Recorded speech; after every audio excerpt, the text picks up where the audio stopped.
चलिए सीधे मुद्दे पर आते हैं। जरा कल्पना कीजिए एक ऐसी जगह की जहां दिन के उजाले में भी घुप अंधेरा रहता है। पेड़ इतने ऊंचे, मतलब इतने ऊंचे कि चोटी देखने के लिए सिर पूरा पीछे झुकाना पड़े। आज के इस दौर में जब मंगल ग्रह पर रोवर घूम रहे हैं, क्या ये मुमकिन है कि हमारी अपनी धरती पर कोई इतनी विशाल, अनजानी और अछूती जगह मौजूद हो? एक ऐसी जगह जहां सूरज की रोशनी तक जमीन को नहीं छू पाती। सच कहूं तो ये कोई हॉलीवुड फिल्म की कहानी नहीं है, बल्कि एक बिल्कुल असली, धड़कता हुआ सच है। और आज के इस विश्लेषण में हम इसी रहस्यमयी जगह की बात कर रहे हैं, कांगो वर्षावन। ये सिर्फ कोई आम जंगल नहीं है। समझ लीजिए ये अफ्रीका का वो दिल है जो आज भी धड़क रहा है, लेकिन दुनिया की नज़रों से काफ़ी हद तक छिपा हुआ है। जितनी बड़ी ये जगह है, इसके रहस्य भी उतने ही गहरे हैं। आज हम मिलकर इस अनदेखे संसार की पड़ताल करेंगे और समझेंगे कि आखिर दुनिया भर के वैज्ञानिक इसे लेकर इतने टेंशन में क्यों हैं। तो चलिए सबसे पहले इसके विशाल आकार और इसके अनदेखेपन की बात करते हैं।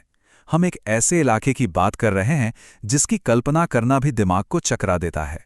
देखिए, जब भी घने जंगलों का जिक्र होता है तो सबसे पहला नाम अमेज़न का ही आता है ना?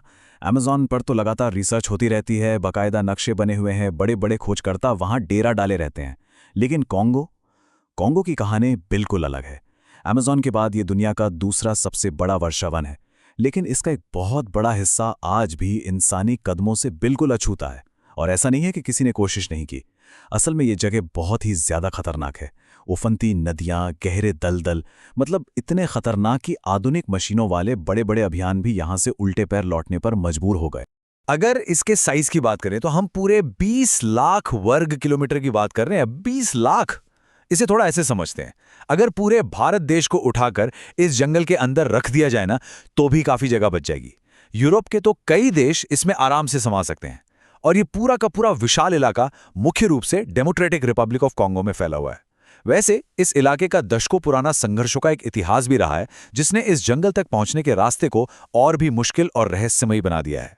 अब इस विशाल भूगोल से थोड़ा आगे बढ़ते हैं। इस जंगल की असली ताकत सिर्फ इसके साइज में नहीं है, बल्कि उस अजीबोगरीब और अनोखी जिंदगी में है जो इसके घने अंधेरे में पल रही है। यहाँ जीवन की इतनी विविधता है कि सच में हैरानी होती है।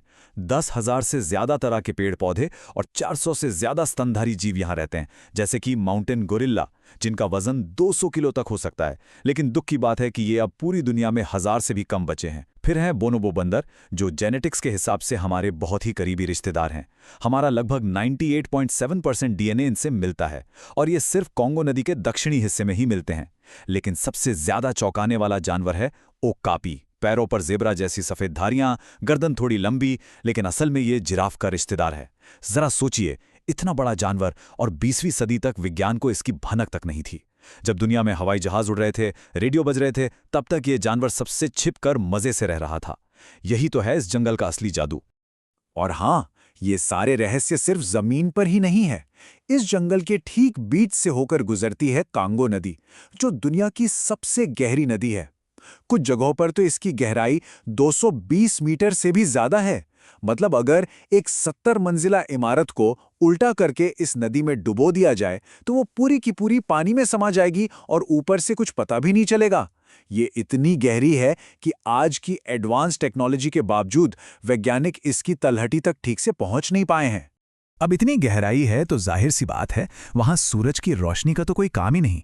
और उस घने काले अंधेरे में पनपती हैं कुछ बेहद ही अनोखी मछलियां, जो दुनिया में कहीं और नहीं मिलती। उन्हें देखने के लिए आंखों की जरूरत ही नहीं पड़ी, तो विकास के क्रम में वो पूरी तरह से अंधी हो गईं। इसके अलावा इस नदी में साल में 2 बार भयंकर बाढ़ आती है। पानी इतना उफनता है कि जंगल के विशाल हिस्से पूरी तरह डूब जाते हैं। सोचकर देखिए, पेड़ों के बीच मछलियां तैर रही हैं, मानो पूरा का पूरा जंगल ही एक समुद्र बन गया हो। और कमाल की बात यह है कि ये बाढ़ कोई तबाही नहीं लाती, बल्कि अपने साथ उपजाऊ मिट्टी लेकर आती है, जो इस पूरे इकोसिस्टम की लाइफलाइन है। अब आगे बढ़ते हैं दुनिया के असली फेवड़ों की तरफ। ये जानना बहुत जरूरी है कि ये कहानी सिर्फ अफ्रीका तक सीमित नहीं है। ये जंगल हम सबके लिए, पूरी धरती के लिए एक बहुत बड़े लाइफ सपोर्ट सिस्टम की तरह काम करता है। विज्ञान की भाषा में कहें तो कांगो वर्षावन दुनिया के सबसे बड़े कार्बन सिंक में से एक है। कार्बन सिंक मतलब एक ऐसी जगह जो हवा से भारी मात्रा में कार्बन डाइऑक्साइड को अपने अंदर सोख लेती है। ये जंगल हर साल अरबों टन CO2 को चुपचाप अपने अंदर खींच लेता है। हम लोग गाड़ियां चलाकर, फैक्ट्रियां चलाकर जो इतना सारा धुआं और प्रदूषण फैलाते हैं ना, उसका एक बहुत बड़ा हिस्सा ये जंगल बिना किसी शोर शराबे के, बिना किसी मशीन के साफ कर देता है।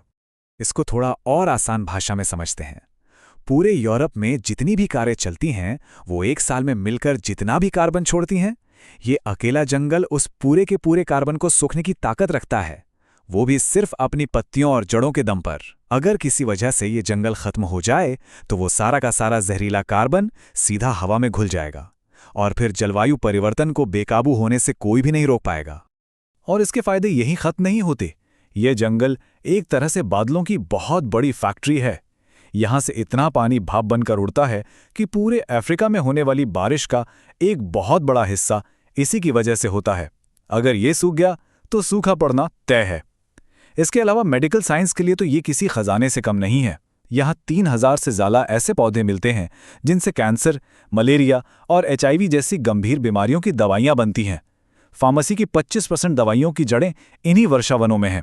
और सबसे खास बात, ये जगह 4 करोड़ लोगों का घर है। इन्हीं में शामिल हैं पिग्मी जनजातियाँ। इनकी औसत ऊंचाई करीब 4.5 फुट के आसपास होती है। लेकिन जंगल की इनकी समझ, उसका कोई मुकाबला नहीं। बिना किसी GPS या नक्शे के, सिर्फ पेड़ों की महक और हवा के रुख से वो घने से घने जंगल में अपना रास्ता निकाल लेते हैं। ये जंगल सिर्फ उनके लिए एक जगह नहीं, उनकी पूरी दुनिया है। खैर, हर अच्छी कहानी में एक बुरा मोड़ भी आता है और हमारी इस चर्चा का अगला हिस्सा उसी भयानक खतरे के बारे में है जो एक टिक टिक करते कार्बन बम की तरह हमारे भविष्य पर मंडरा रहा है। देखिए, कांगो की जमीन के ठीक नीचे दुनिया के कुछ सबसे कीमती खनिजों का बहुत बड़ा भंडार है। कोबाल्ट, कोल्टान, सोना, हीरे, सब कुछ। और इन्हें बाहर निकालने के लिए हर साल जंगल के एक बहुत बड़े हिस्से की बलि चढ़ाई जा रही है। लगातार पेड़ काटे जा रहे हैं। और ये सब हो क्यों रहा है? ताकि उन स्मार्टफोन्स और लैपटॉप्स की बैटरियां बन सकें, जो हमारी रोजमर्रा की जिंदगी का एक अहम हिस्सा हैं। सदियों से वहां रह रहे लोगों को बेघर किया जा रहा है। नदियां जहरीली हो रही हैं, सिर्फ इसलिए ताकि हमारी ये मॉडर्न लाइफस्टाइल बिना रुके चलती रहे। और इसका नतीजा क्या निकल रहा है? 2023 में वैज्ञानिकों की एक रिपोर्ट आई जिसने सच में पूरी दुनिया को हिला के रख दिया। जो जंगल हजारों सालों से हमारी हवा को फिल्टर कर रहा था, दुनिया को बचा रहा था, अब वो खुद जहरीली गैस छोड़ना शुरू कर रहा है। मतलब कार्बन सोखने के बजाय अब ये उल्टे कार्बन उत्सर्जित करने लगा है। ये एक ऐसी सच्चाई है जिसने दुनिया भर के पर्यावरण वैज्ञानिकों की रातों की नींद उड़ा दी है।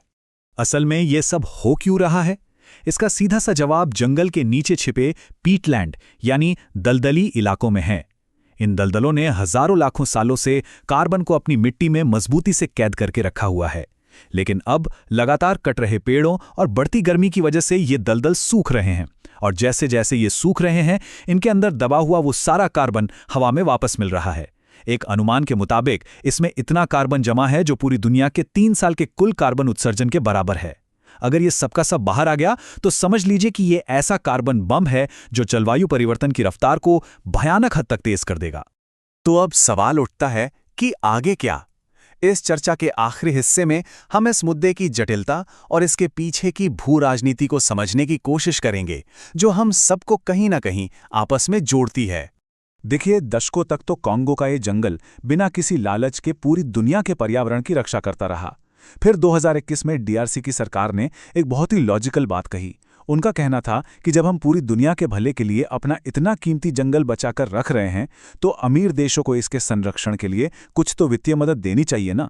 मांग तो बिल्कुल सही थी, लेकिन आज की कड़वी सच्चाई ये है कि बड़े बड़े वादों के बावजूद वहां खनिजों का खनन तो लगातार बढ़ रहा है, लेकिन जंगल बचाने के लिए जो फंड दिया गया है वो ऊंट के मुंह में जीरे के बराबर भी नहीं है। स्रोत सामग्री हमें एक बहुत ही गहरे विरोधाभास, एक हिपोक्रेसी की तरफ इशारा करती है। एक तरफ बड़े बड़े इंटरनेशनल सम्मेलनों में अमीर देशों की तरफ से पर्यावरण बचाने के लंबे चौड़े भाषण दिए जाते हैं, कस्में खाई जाती हैं, लेकिन दूसरी तरफ उन्हीं देशों में नई टेक्नोलॉजी और गैजेट्स की डिमांड इतनी ज्यादा है कि कांगो के खनिजों का अंधाधुंध दोहन करना पड़ रहा है।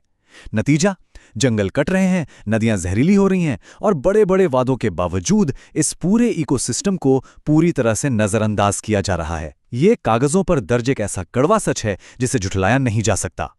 कुल मिलाकर बात सिर्फ एक दूर दराज के जंगल की नहीं है, बात हमारी सांसों की है। अगर अफ्रीका का ये दिल धड़कना बंद कर देता है तो इसकी कीमत पूरी दुनिया को चुकानी पड़ेगी। तो अगली बार जब कोई नया और चमकचमाता स्मार्टफोन हाथ में लिया जाएगा, तो क्या उस 220 मीटर गहरी रहस्यमयी नदी, उन लुप्त होते गोरिल्ला और उस सूखते हुए कार्बन बम के बारे में एक बार भी सोचा जाएगा? ये एक ऐसा सवाल है जिस पर हम सभी को बहुत गहराई से विचार करने की जरूरत है, क्योंकि कॉन्गो का भविष्य अंततः हम सबका भविष्य है।